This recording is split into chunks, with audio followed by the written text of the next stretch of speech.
When Karoline Leavitt pulled over on a quiet New Hampshire road with a flat tire, she expected a long wait and little help. What she didn't expect was a 12-year-old boy with a rusted toolkit and a heart full of kindness to step forward. Jayden wasn't wearing a uniform, didn't have a driver's license, but what he did next changed everything. Because this wasn't just a good deed, it was the beginning of a story that would go viral, touch millions, and prove that sometimes the smallest actions create the biggest impact. And it all started with a flat tire. The sun hung low in the sky, casting long shadows across the cracked sidewalks of Ridgefield, New Hampshire. A gentle breeze rustled the orange and gold leaves as they tumbled along the quiet street. Jayden Carter, 12 years old and thoughtful beyond his years, walked with steady steps down Maple Avenue, his backpack slung over one shoulder and a small, battered toolkit swinging in his other hand. The toolkit had once belonged to his grandfather, a man who could fix anything with a wrench, some elbow grease, and a little faith. Before he passed, he handed Jayden the kit with a simple promise: "You take care of others, and life will take care of you." Jayden had taken those words to heart. He wasn't in a rush. School was over for the day, and his mom wouldn't be home from work until late. She worked double shifts at the local diner most nights, trying to keep the lights on and the fridge full. Jayden knew better than to complain. He didn't need much, just his books, a few tools, and the freedom to wander the streets he knew like the back of his hand. As he passed by Mr. DuPont's front yard, he spotted the old man's busted lawnmower sitting in the grass like a wounded animal. Jayden made a mental note to stop by tomorrow. He'd fixed bikes, trimmers, even a snowblower once, and he never charged. A sandwich, a soda, or a quiet thank you was enough. Kids at school didn't really get him. He was quiet, more interested in solving problems than starting them. While other kids played video games after school, Jayden watched YouTube videos about how engines worked or how to wire a porch light. He turned the corner onto Ridgefield Lane, the shortcut home. It was a peaceful path, just trees, parked cars, and the occasional jogger.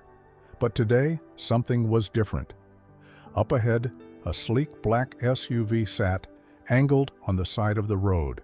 Its hazard lights blinked in rhythm, the universal sign of trouble. Jayden slowed, his eyes narrowing. A woman stood next to the vehicle, one hand on her hip, the other tapping at her phone in frustration. He couldn't see her face clearly yet, but one thing was obvious: she wasn't from around here. The SUV looked like it belonged in a magazine, not on the cracked edge of a back road. Its body gleamed even under the soft layer of dust kicked up by passing trucks. But it sat lopsided, the front passenger side tire sagging like a deflated balloon. Jayden didn't need to get closer to know what the problem was. The woman beside it stood out like a highlighter mark on a blank page. She wore navy heels, sharp enough to click against concrete, and a fitted blazer over a white blouse. Her blonde hair was tied back neatly, and she moved with a sort of urgency, pacing in small circles with a phone pressed to her ear. Jayden watched from the sidewalk, a few steps away now. She looked frustrated, maybe even panicked. The kind of look people get when they realize they're miles from help, and technology can't save them. A part of him wanted to keep walking. This wasn't really his problem. But another part, the part his grandfather had nurtured, tugged at him. Nobody else had stopped. A few cars had rolled by, slowing just enough to see what was happening before speeding off. This stretch of Ridgefield Lane didn't get much traffic, and most folks kept to themselves. Jayden stepped closer, gripping the toolkit like a security blanket. The woman ended her call with an exasperated sigh and looked up, clearly surprised to see him standing there. "You okay, ma'am?" he asked, his voice steady but respectful. She blinked, thrown off for a moment. "Oh, I've got a flat tire, and no service out here. AAA's not picking up." Jayden nodded slowly, eyes drifting to the damaged tire. He crouched down for a quick look. Definitely flat, but not shredded. Just unlucky. "I can fix it," he said, glancing up at her. "If you've got a spare in the back?"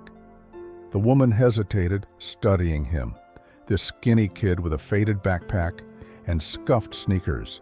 But there was something about his tone, calm, certain, like he wasn't asking for permission, just offering help. "I'm Karoline," she said, still guarded. "Jayden," he replied. She paused, then walked to the back of the SUV to check for the spare. And just like that, a simple act of kindness began to shift something much bigger neither of them could yet see. Jayden wasn't the type to run toward trouble, but he also wasn't the kind to walk past it. His grandpa used to say, "Sometimes you're the only one who stops, and that's reason enough." That voice echoed in his head now as he stood near the edge of the sidewalk, eyes flicking between the woman and the SUV. She looked, well, out of place, like she belonged in a boardroom or on TV, not stranded on a quiet stretch of New Hampshire road. The phone in her hand blinked uselessly. No signal, no help coming. Just frustration written in the tight set of her shoulders. Jayden took a slow breath and stepped off the curb. "Excuse me, ma'am?" he called gently, careful not to startle her. She turned quickly, eyebrows lifting as her eyes met his. "Yes?" "I noticed your tire's flat. I've got tools. If you've got a spare, I could probably fix it for you." She blinked, lips parting like she wasn't sure what to say. He could tell she was sizing him up, this kid in a hoodie and jeans, a rusted toolkit hanging from his hand. She glanced around, maybe hoping someone else, someone older, might appear. No one did. "You know how to change a tire?" she asked, a little skeptical, but not unkind. Jayden nodded. "I've done it before. A lot, actually." She hesitated, still unsure, but something in his voice, steady, respectful, cut through her doubt. Finally, she exhaled and gave a small nod. "All right, I guess I don't have much of a choice." He stepped forward with a quiet confidence that surprised even her. "I'm Karoline, by the way," she added as he moved toward the rear of the vehicle. Jayden looked up. "Nice to meet you. I'm Jayden." She offered a hand and he shook it briefly, his grip firm but polite. "Karoline Leavitt," she added. "I'm in politics." Jayden raised an eyebrow but didn't press. He wasn't into the news much, but he'd heard the name before, somewhere. He crouched by the back of the SUV and opened the hatch, spotting the spare tire tucked beneath the carpeted floor. "All right," he said with a small grin, "let's get you back on the road."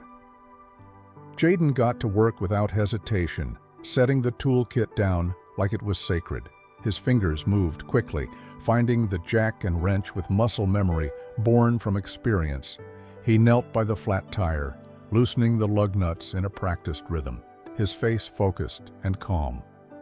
Karoline stood a few feet away, arms crossed, heels sinking slightly into the gravel shoulder. She watched him, more curious now than cautious.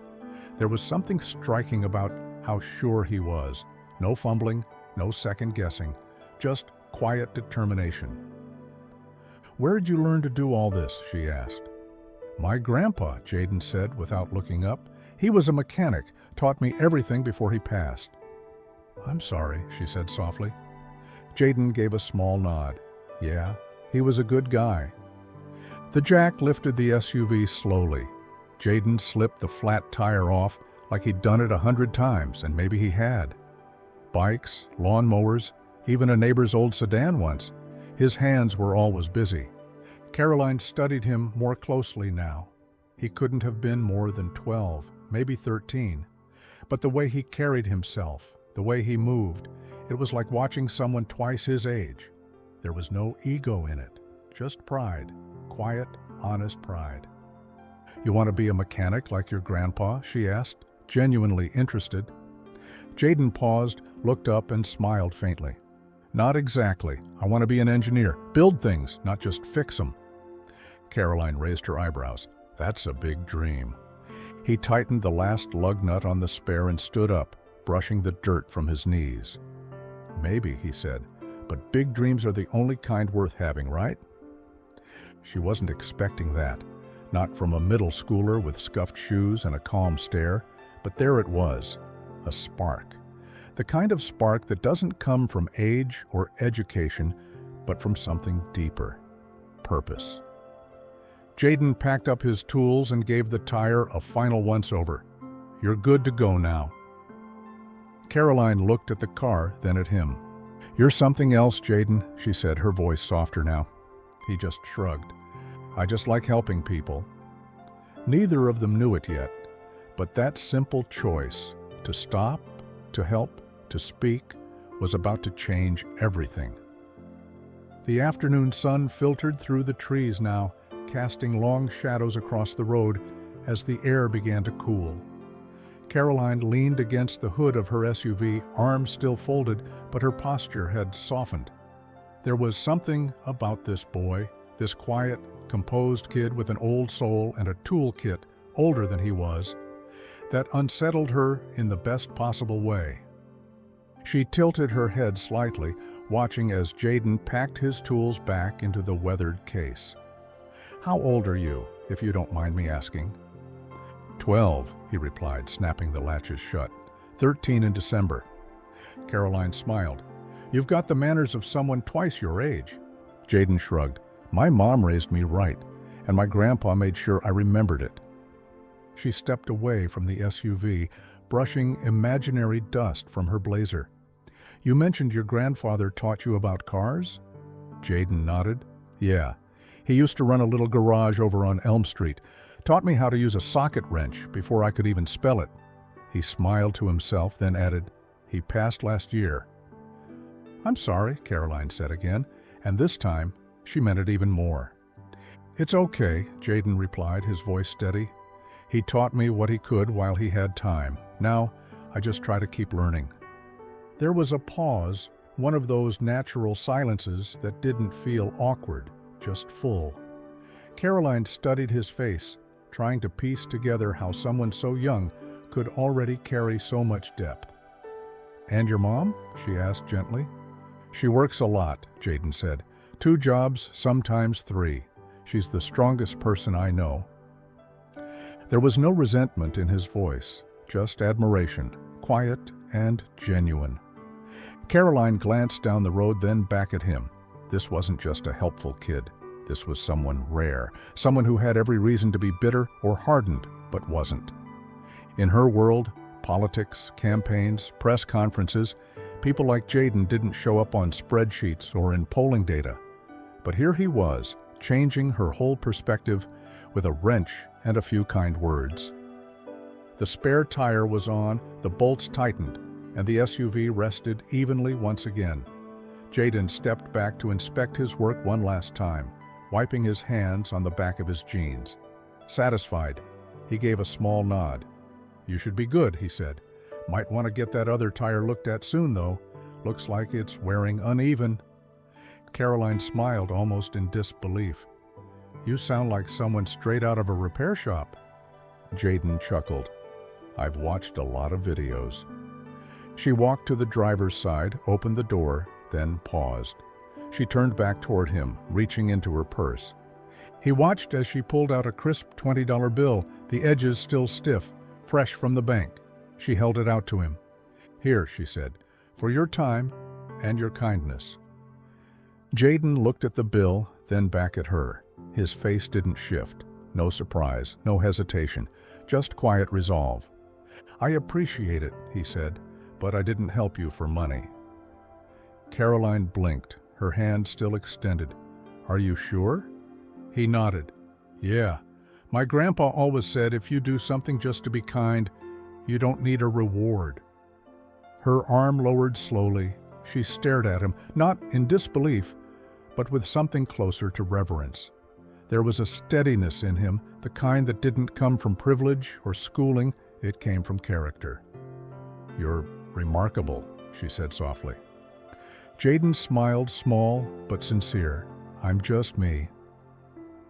They stood there for a moment, the wind brushing through the trees, the world unusually still. Karoline didn't rush to leave, even though her schedule was probably waiting for her on the other side of this road. "I hope you don't mind," she said carefully, but I'd like to speak to your mom." Jayden raised an eyebrow. "Did I do something wrong?" Karoline laughed gently. "Number quite the opposite." Jayden glanced down the street. "We live just a few blocks that way." She nodded, slipping the 20 back into her purse. "Lead the way, Mr. Jayden." And just like that, what began as a flat tire turned into something neither of them would forget. Jayden blinked, unsure he'd heard her right. "You want to talk to my mom?" Karoline nodded, her expression gentle but resolute. "I know it might sound odd, but I'd like to thank her. You don't meet kids like you every day." Jayden shifted his weight, unsure of what to make of the request. People didn't usually go out of their way to talk to his mom, not unless it was about a bill or a missed parent-teacher conference. This felt different. "I guess I can take you there," he said slowly, pointing down the street. "We're just a few blocks that way." Karoline smiled, brushing a strand of hair behind her ear. "Then lead the way, if you don't mind." They walked side by side down the narrow sidewalk. Jayden's steps were a little slower now, more thoughtful. He kept glancing up at her, trying to figure out if this was real. Most grown-ups treated him like background noise, polite, if they noticed him at all. Karoline, though, she looked at him like he mattered. As they turned the corner onto Chestnut Street, the houses changed. Small, aging two-family homes with paint peeling in places. A few chain-link fences, plastic toys left out in yards. Jayden stopped in front of a beige apartment with a cracked front step and a flickering porch light. "This is us," he said, not with shame, but with the quiet tone of someone who knew it wasn't much, but it was theirs. Karoline smiled and nodded, following him up the steps. Inside, the apartment was tidy but modest. A faint smell of lemon cleaner hung in the air. Jayden's mom wasn't home yet, but he motioned toward the small couch. "She should be back any minute. You can sit if you want." Karoline sat, her eyes scanning the room. Framed photos on a narrow shelf. Jayden as a toddler. A graduation picture of a smiling woman in scrubs. The pieces of a life built from effort, not luxury. Jayden disappeared into the kitchen for a glass of water, and a few moments later, the front door opened quietly. He stepped back into the room and said simply, "That's her." The door creaked open, and in stepped Tanya Carter, a woman whose face told a story all its own. She wore a faded waitress uniform beneath a light coat, her sneakers scuffed from the kind of work that didn't end when the shift did.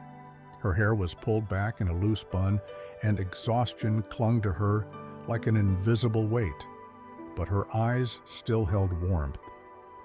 She stopped when she saw the woman sitting on her couch. "Oh," she said, glancing between Karoline and Jayden. "I didn't realize we had company." Karoline stood, extending a hand. "Hi, I'm Karoline Leavitt.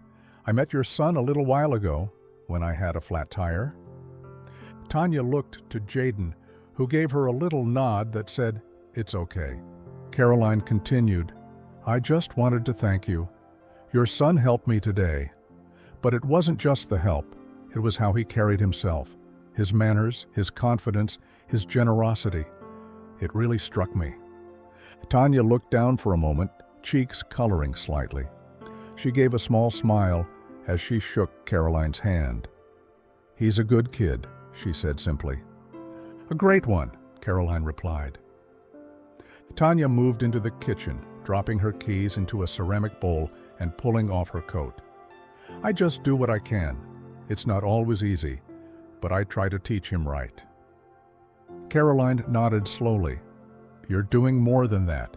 You've raised a young man who didn't hesitate to help a stranger, who carries a toolkit and knows how to use it better than most adults I know."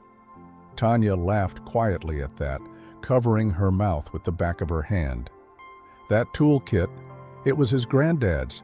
Jayden wouldn't let me throw it out, even after it rusted over." Jayden, standing in the corner sipping water, chimed in. "It still works fine." Karoline turned back to Tanya. "I know you've probably got a lot on your plate, but I'd really love to do something for him. For both of you." Tanya held up a hand, already shaking her head. "We're okay, really. We don't expect anything." Karoline smiled. "That's exactly why I want to help." In that quiet living room, something unspoken passed between the women. Mutual respect, born not of wealth or status, but of shared understanding. In the quiet hum of the modest living room, Karoline's eyes shone with a sincerity that immediately set Tanya at ease, even if just a little.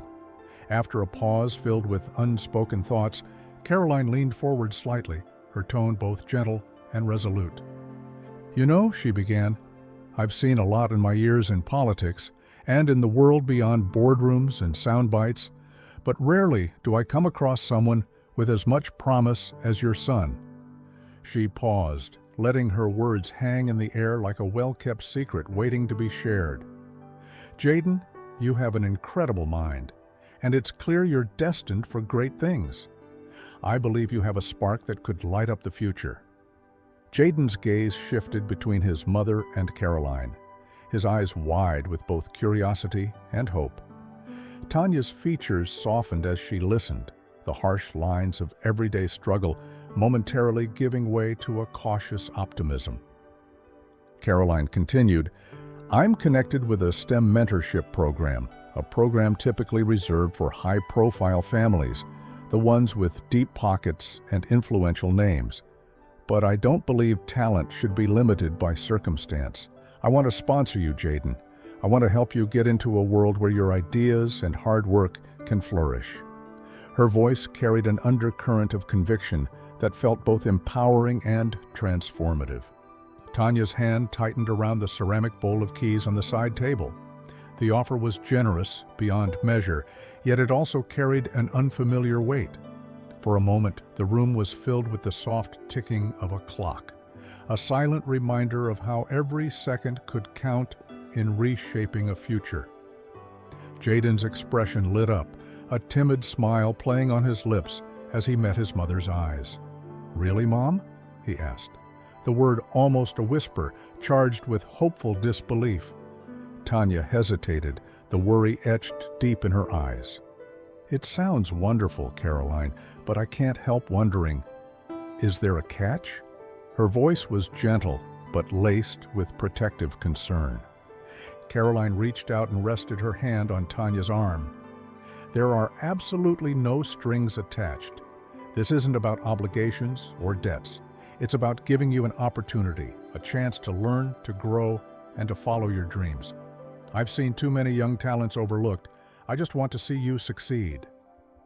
In that moment, Jayden's hopeful gaze and Tanya's slowly easing tension spoke volumes. The offer was more than financial support. It was a bridge to a future where potential could truly thrive. Tanya's mind raced as she absorbed Karoline's proposal. Her heart warmed at the thought of her son having a chance at opportunities that had always seemed beyond reach. Yet a familiar caution lingered. She had seen too many well-intentioned offers come wrapped in hidden expectations. I just worry," Tanya began slowly, her voice tinged with both hope and trepidation, "that sometimes these things aren't as simple as they seem. I don't want you taken advantage of, Jayden, or for our lives to be upended in a way we can't manage." Karoline's gaze softened even further as she listened to Tanya's heartfelt concern. "I understand your hesitation, Tanya," she said firmly, "and I assure you there are no hidden conditions here. This opportunity is purely about opening doors that I believe should be open to every talented young mind, regardless of their background." She paused, choosing her next words carefully. "I've seen countless gifted individuals sidelined because they lack the resources or the connections. That's why I want to be a part of changing that narrative." Jayden, standing quietly by the doorway, looked up at his mother with eyes full of unspoken questions and dreams. His small frame seemed to hold the weight of the world, yet in that vulnerable moment, hope shone through. "Mom," he said softly, "do you think I could really do it?" His voice carried a mixture of wonder and the simple trust only a child could offer. Tanya's gaze met his, a swirl of love, worry, and fierce determination reflecting in her eyes. She reached out, placing a gentle hand on his shoulder. "I want nothing more than to see you flourish, Jayden," she whispered, her voice trembling slightly with emotion. "I just need to be sure that this is truly for your benefit." Karoline interjected with a warm, assuring smile. "There's no catch, Tanya. I'm here because I believe in Jayden's potential, and I want to help him pave a path to a future filled with promise. All I ask is that you trust this opportunity. Trust that sometimes a helping hand comes along when it's needed most." In the soft glow of the apartment's dim light, Tanya's worry slowly gave way to cautious hope. Jayden's hopeful face, radiant with the possibility of a new beginning, sealed the unspoken pact. For that moment, the burden of hesitation lifted, leaving behind the promise of opportunity and the certainty that sometimes a kind gesture can change a life forever. The apartment was still, but something in the air had shifted, like the quiet after a storm, when the sun peeks through heavy clouds and everything feels possible again. Tanya sat on the edge of the worn couch, her hand resting gently on Jayden's back. Her eyes moved between her son and the woman sitting across from them, and for the first time in a long time, she allowed herself to breathe deeply, to believe that maybe, just maybe, things could change. "All right," she said finally, her voice steady. "Let's do it." Jayden's head snapped toward her, eyes wide. "Wait, really?" Tanya nodded, her lips curving into a soft smile. "Yeah, baby. Let's see where this can take you." Jayden's grin lit up the room. He dropped his water glass onto the coffee table with a quiet thunk and hugged his mom tight, his arms wrapping around her with all the strength he had. She held him close, her heart full. Karoline stood and reached into her purse, pulling out her phone. "I'm going to call someone right now. His name's Robert Cho. He runs the STEM mentorship program, one of the best in the country." Within minutes, Karoline was on the phone, her voice calm and precise as she explained Jayden's story. 12 years old, mechanical intuition like I've never seen, the kind of kid who fixes a flat tire better than most adults I know, and turns down cash just because he wanted to help. Jayden sat frozen, trying to absorb every word. Karoline nodded as she listened, then smiled. "Yes? Tonight? I'll email the details." She ended the call and turned to Jayden. "They want to meet you. I'm writing your recommendation myself, and trust me, it's going to be glowing." Jayden blinked. "Like, actually, me?" "Absolutely you," Karoline said. "They'd be lucky to have you." That night, as Jayden sat at the kitchen table scribbling out a list of things he wanted to learn, robotics, coding, engineering, Tanya watched him from the doorway, a quiet tear slipping down her cheek. This was more than a lucky break. It was a leap of faith, and her son was ready to fly. It started with a single photo. Jayden crouched beside Karoline's SUV, wrench in hand, his expression focused. Karoline had posted it with a simple caption. "Sometimes heroes come with toolkits, not titles. Meet Jayden, 12 years old and already changing the world." The post caught fire overnight. By morning, the story had been picked up by the Ridgefield Times, a small but respected local paper. The headline ran in bold. Across the top fold, "Boy with a toolkit, big dreams, and a bigger heart." The article told Jayden's story in full, how he'd helped a stranger on the side of the road, how he turned down money with nothing but humility and grace, how he was now being fast-tracked into a prestigious mentorship program usually reserved for students with elite connections. Photos accompanied the story: Jayden working on the car, Jayden standing with Karoline and his mom, Jayden grinning shyly next to a stack of engineering books she'd dropped off at their door the next day. At first, Jayden didn't understand why people at the corner store were looking at him differently. Why Mrs. Callahan from down the street gave him a hug.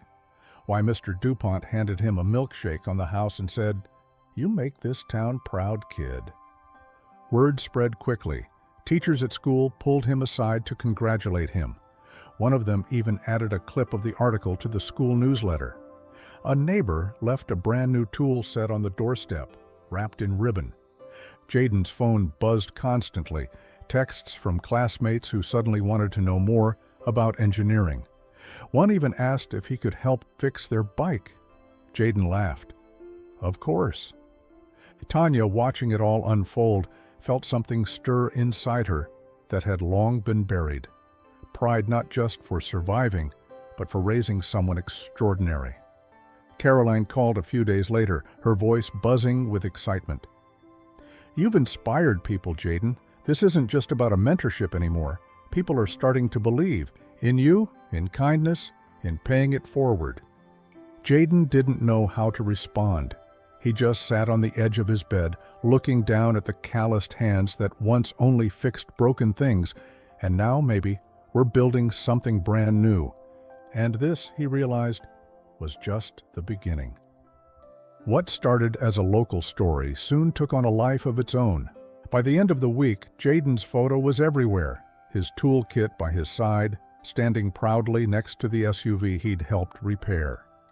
The story had been reposted by influencers, shared by news anchors, even picked up by a national outlet with the headline, "12-year-old boy fixes more than a flat tire, he fixes hearts." The momentum was unstoppable. Jayden's phone buzzed with interview requests, his mom fielding calls between shifts, stunned by the sudden whirlwind. A producer from a morning talk show called and asked, would Jayden be available to come to New York next week? America needs to meet him. Tanya nearly dropped her phone. Jayden sat on a couch in a studio days later, the skyline of Manhattan behind him, his legs barely reaching the floor. Cameras rolled as the host leaned forward and said, Jayden, your story touched millions of people. You turned down money, offered help, and changed a stranger's life. Why? Jayden gave a shy smile and shrugged. My grandpa always said, if you help people because it's the right thing, that's the reward. I didn't need money, I just didn't want to walk by. It wasn't rehearsed, it wasn't polished, but it was real. And that realness hit home. Within hours, a crowdfunding page set up by a family friend exploded. Donations came in from strangers around the world, $5, $20, $100, with notes that read, for college, for his dreams. I see my son in him. This boy is the future. By the end of the week, the total hit $75,000. Tanya sat in stunned silence staring at the screen, her hand covering her mouth. Jayden stood behind her, his eyes wide, whispering, Mom, is that real? It was more than real. It was life-altering. But more than the money or the praise, what stuck with Jayden was what Karoline told him the night before his interview. The world noticed you because you were already extraordinary. They just finally had a reason to look. The auditorium lights dimmed as the principal stepped up to the microphone, her voice echoing across the packed gymnasium. Tonight, we recognize students who've gone above and beyond, not just in grades, but in character. Jayden sat in the front row, hands clasped, wearing a neatly pressed shirt and a nervous smile. Beside him, Tanya looked radiant in a borrowed dress, her eyes shining with pride that no amount of exhaustion could dim. Karoline slipped quietly into the back of the room, unnoticed at first, her presence humble, deliberate. She didn't want fanfare, she just wanted to see him cross the finish line. Jayden's name was called last. The crowd clapped, at first politely, then louder, then standing. Jayden Carter, the principal announced, has demonstrated academic excellence, initiative in STEM leadership, and the kind of integrity we wish we could bottle and share. Jayden stepped up to the microphone, hands slightly trembling, but his voice steady. I want to thank my mom, he began, for believing in me even when things were hard. I want to thank my grandpa for the toolkit and for the lessons that came with it. And he paused, eyes scanning the crowd. And the lady with the flat tire, Miss Karoline Leavitt, who saw something in me before the world did." Karoline blinked back tears as the room turned toward her, the crowd erupting in applause. Jayden smiled. "People think you need to do something big to change a life," he said, "but sometimes you just need to stop and help." The applause rolled on like a wave, but in the middle of it all, Karoline just stood there, still, quiet, full of something deeper than pride. She saw a boy who had once knelt beside a broken-down SUV with nothing but a wrench and good intentions, and now stood tall in front of hundreds, carrying a story that had already traveled farther than either of them ever imagined. And in that moment, everything came full circle. The sun had just begun to rise over Ridgefield, casting golden streaks across the quiet streets. Jayden once walked alone, toolkit in hand, head down, just trying to make it home before the streetlights flickered on. Now he walked with purpose. People waved when he passed. Strangers smiled and nodded like they knew him, because many of them did. He was no longer just a boy fixing bikes on Saturdays. He was the boy who had reminded a country, if only for a moment, that kindness still mattered. But Jayden hadn't changed, not really. He still helped where he could, still kept his grandpa's toolkit clean and ready, still studied late into the night, tinkering with wires and sketches and big, impossible dreams. He hadn't done any of it for attention. He hadn't done it for the money, the interviews, or the spotlight. He'd just done the right thing, because it was right. And somehow, that small moment, a flat tire, a stranger, a choice, became the thread that pulled an entire story into motion. Because that's the thing about kindness, it ripples. It starts with a boy kneeling beside a car, and ends with thousands cheering as he accepts an award. It starts with a "Can I help you?" and ends with opportunities that change a life. Not just his, but everyone his life will touch from here forward. Karoline once said, "The world noticed you because you were already extraordinary." But maybe the truth is simpler. Maybe we're all walking around with something extraordinary inside us, waiting for a moment to show it. Sometimes that moment comes quietly, on a roadside, in between places, when no one's watching. And sometimes the road you didn't plan to stop on becomes the one that changes everything. So the next time you see someone in need, pause. The next time you think your effort is too small to matter, act anyway. And the next time you wonder if you can make a difference, remember Jayden. He didn't set out to be a hero. He just refused to walk past someone who needed help. And maybe that's all a hero ever really is. Notice the helpers. Be one when you can, because kindness isn't just a moment. It's the start of something far, far bigger. This story was brutal, but this story on the right-hand side is even more insane.